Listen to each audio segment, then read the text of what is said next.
Salam saudara yang saya kasih dalam Tuhan Yesus Kristus. Jumpa lagi bersama saya Pendeta Roni Titahena dalam segmen Kabar Baik, mendorong hidup lebih baik. Untuk segmen kali ini kita akan menyikapi sedikit tentang dampak yang terjadi akibat pandemi virus corona atau COVID-19. Saudara yang terkasih, kita melihat bahwa benar virus ini menyerang tubuh manusia secara fisik, menyerang tubuh secara fisik dan langsung mengalami dampak yang jelas-jelas terlihat.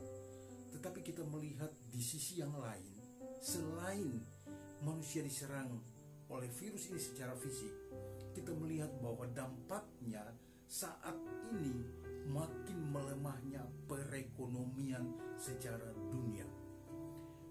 Perusahaan-perusahaan besar pada hari-hari ini mereka sedang merumahkan para karyawan mereka.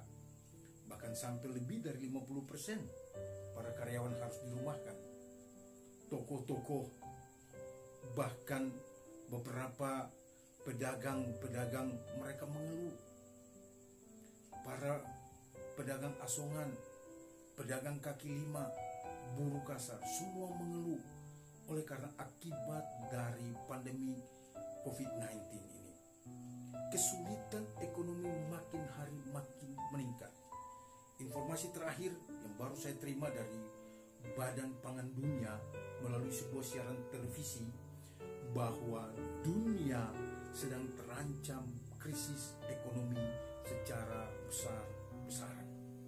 Saudara yang terkasih dalam Tuhan Yesus Kristus, Alkitab dengan jelas telah mengatakan, Alkitab telah menuliskan kepada saya dan saudara di dalam 2 Timotius pada pasal yang ketiga ayatnya yang pertama, di situ dikatakan bahwa ketahuilah bahwa pada hari-hari terakhir manusia akan mengalami masa yang sukar sulit. Saudara yang terkasih, ini adalah sebuah penggenapan. Wabah corona ini adalah sebuah jembatan, sebuah titian untuk menuju kepada penggenapan. Penggenapan di mana apa yang sudah dikatakan oleh Tuhan itu pasti terjadi.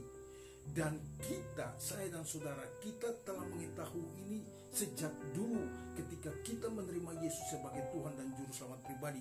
Ketika kita membaca kebenaran firman Tuhan, kita memahami bahwa akan ada satu waktu di mana dunia akan mengalami kesusahan secara besar-besaran. Dan saat ini virus corona merupakan awal dari kesusahan itu. Saudara yang terkasih, banyak sekali orang yang mengeluh, banyak sekali orang yang menjerita, menangis. Kami sendiri, saya sendiri pun mengalami, merasakan bagaimana dampak, dan saat ini benar-benar ekonomi semakin sulit.